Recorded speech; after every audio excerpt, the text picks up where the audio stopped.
Hey everyone, and welcome back to another educational video. So this one we actually split up into two parts, just given the significance of the importance of it. So it's understanding the market. So part one is going to be an introduction to the mechanics of the futures market and how we can use this to better understand market movements.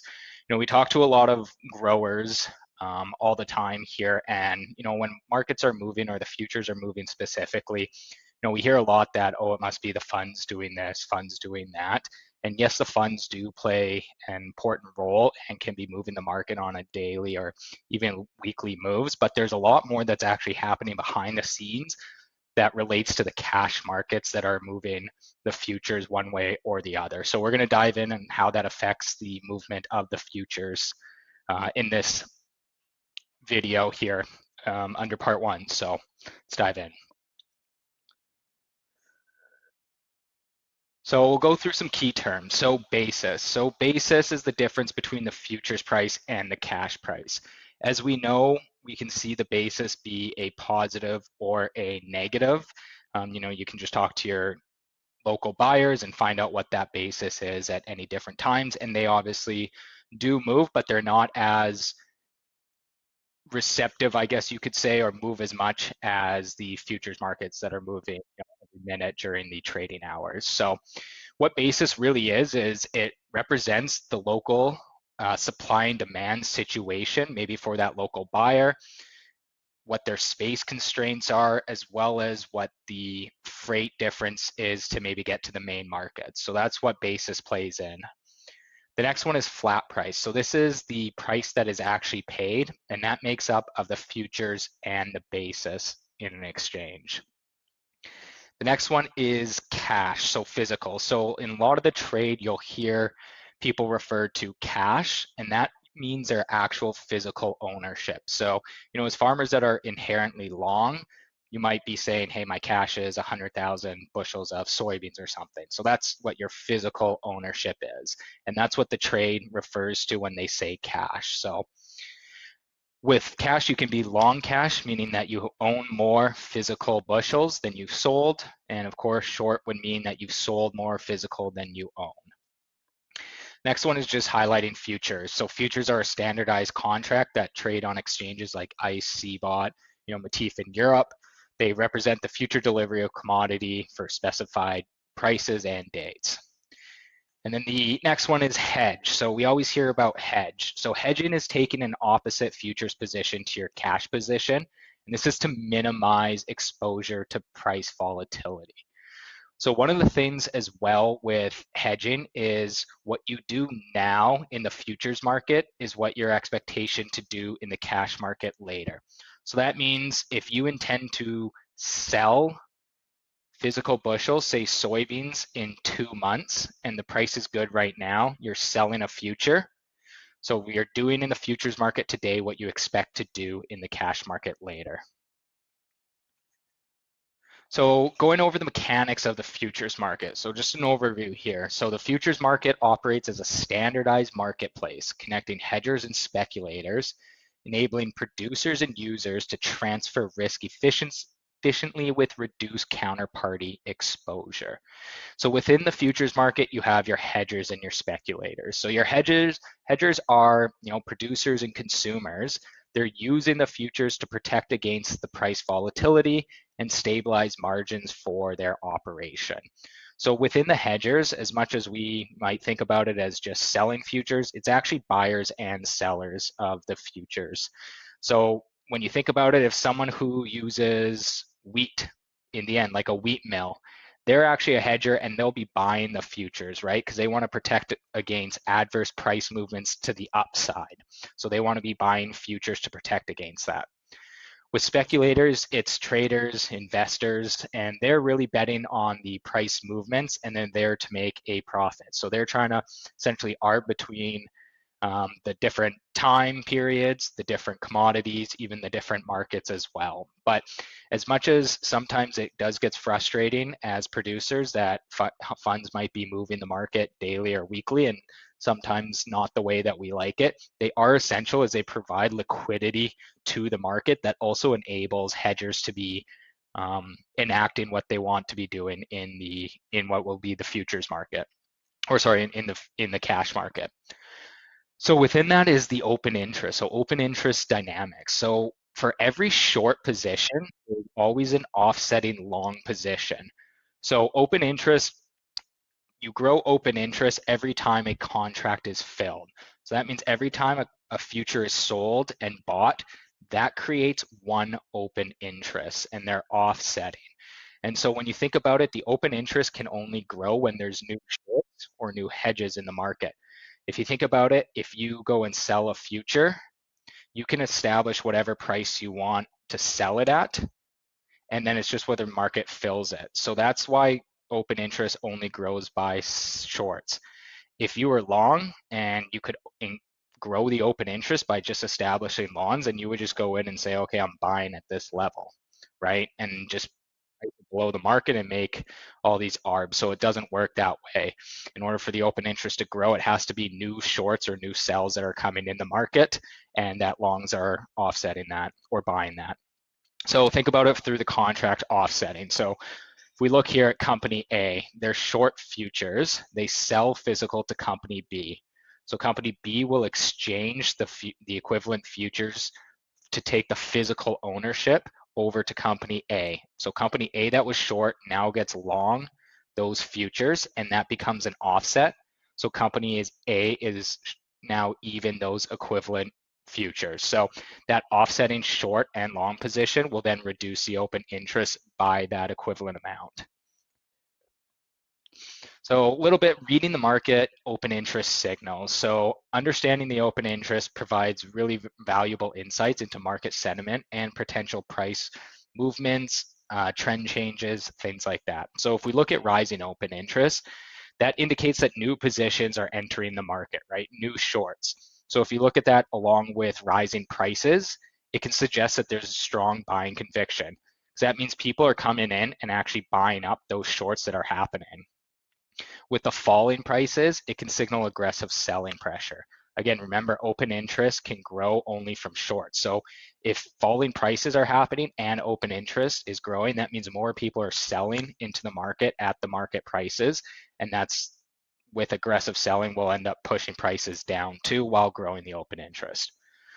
So a fall in open interest shows positions that are liquidating and possibly profit taking, right? So if you look at falling open interest, with the rising prices, it can suggest short covering. So that means if there was a bunch of shorts in the market and now prices are starting to go up, they're buying in their shorts. So they're offsetting their shorts, which is reducing the open interest. With falling prices, it can indicate the long liquidation, potential trend exhaustion, reversal. So if you're long a bunch and then you start selling and the prices start going down, right, that'll start your long and your shorts will start offsetting and reduce the open interest as you're selling and getting out of your long. So falling prices with that falling open interest can be the long liquidation and of course that trend reversal.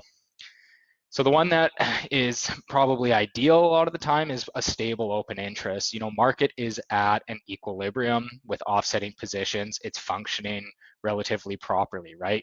Price movements without open interest changes can often indicate short-term volatility rather than the sustained trends. So if you're monitoring the open interest, match it up with what's happening in the price actions, you can gauge whether the market is moving to be supportive or not, whether capital is coming in, new positions are being unwound.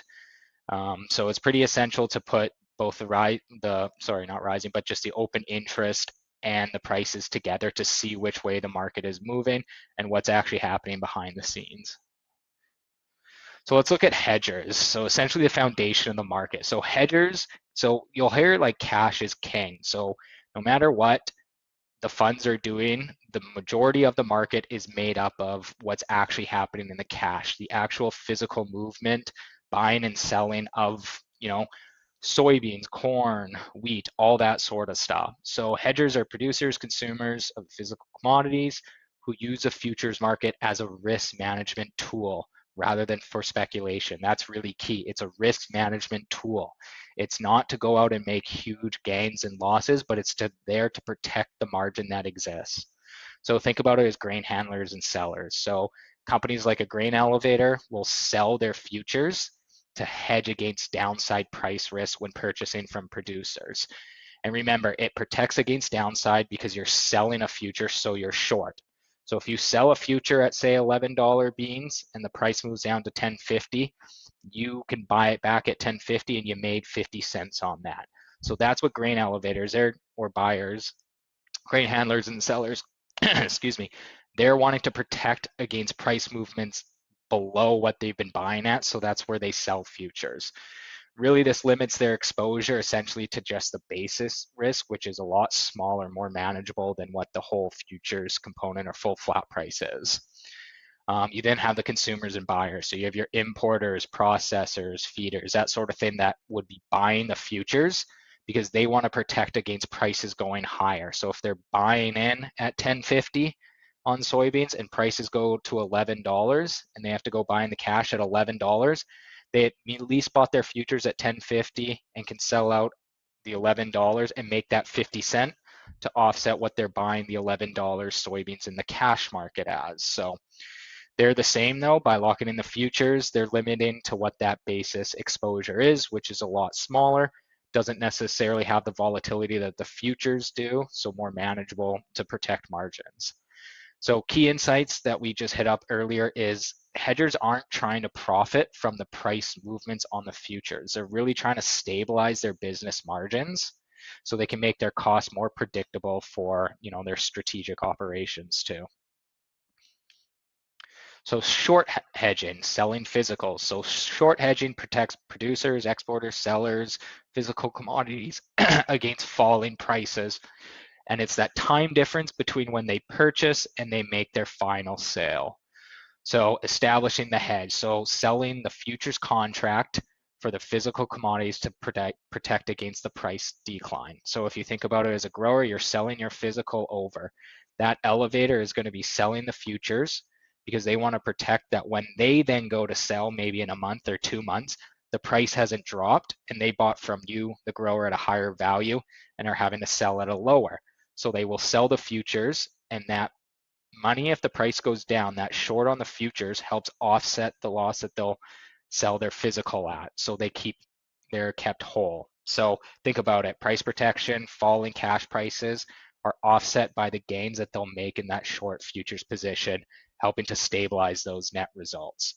So at the end then, they'll lift the hedge. So you can close a hedge when the physical commodity is sold. You can use one of two methods. So if you think about that grain handler, when they go to sell export, they'll do something what's called a futures exchange. So the buyer who's buying that vessel of soybeans is going to give the equivalent futures to offset that seller's short futures position, right? And then that seller becomes net zero on their futures position, and as well, that open interest would be reduced. The other method essentially is that the buyer just tells the seller to price to buy in the futures for them at certain price levels, which is called pricing up the contract.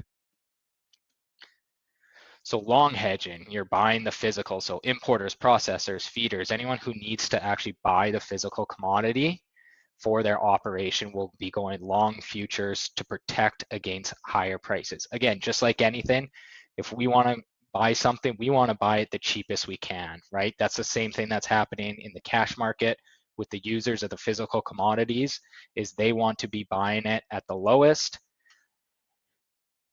price possible for their input. So think about these ones. If you're a long hedger, you're buying futures at a price that you consider is profitable, marginable. So you start buying the futures at that level for when you're ready to engage in the cash market. And again, if you're long futures at a certain level and the price moves up, you're gaining in that futures account.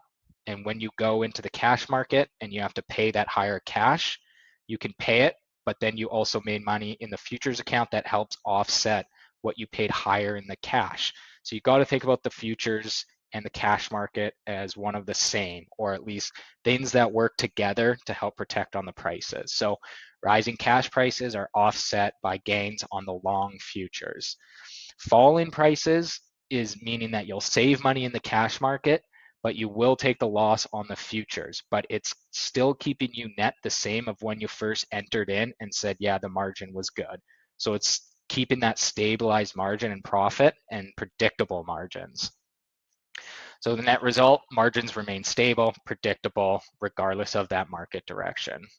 So why would you go long? So buyers establish these long positions at prices they believe are favorable and marginable, ensuring that they don't face higher costs when they're actually ready to purchase the physical, right? So we all know that different processes have different margins of what they can sell at.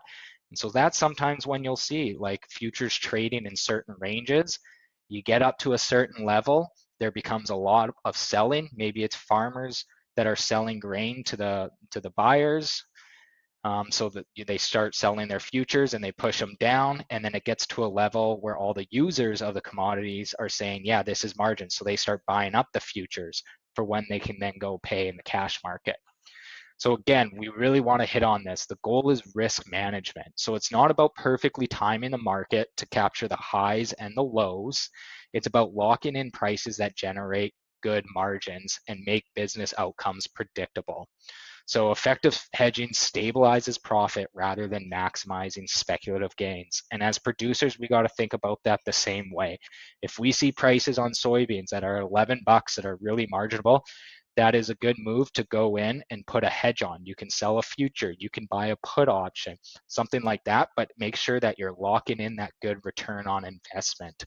Maybe the prices go higher, that's possible, so maybe you do miss out on additional margin expansion, but at least you were able to lock in a solid margin before.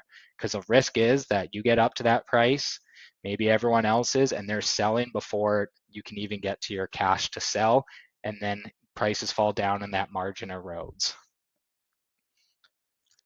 So let's go through a little bit of an example here, and we're going to use a wheat mill. So on a long hedging here. So practical scenario. So a wheat mill needs to purchase 60,000 tons of wheat in 2 months, and they're aiming to secure a profitable price and protect its margin. So what does the wheat mill do? If they're looking at the wheat futures and say, yep, these are marginable, we can make a good return right now, but we don't need the wheat for another 2 months. So they'll go in and they'll purchase 60,000 tons of wheat future contracts to lock in that price, and it'll protect them against any prices that go higher that might put them out of margin. So there they are, they're protecting that margin by buying the long futures at the price that made sense to them. Because maybe in 2 months, the wheat prices shoot up $1 a bushel, and it's like, whoa, whoa, whoa.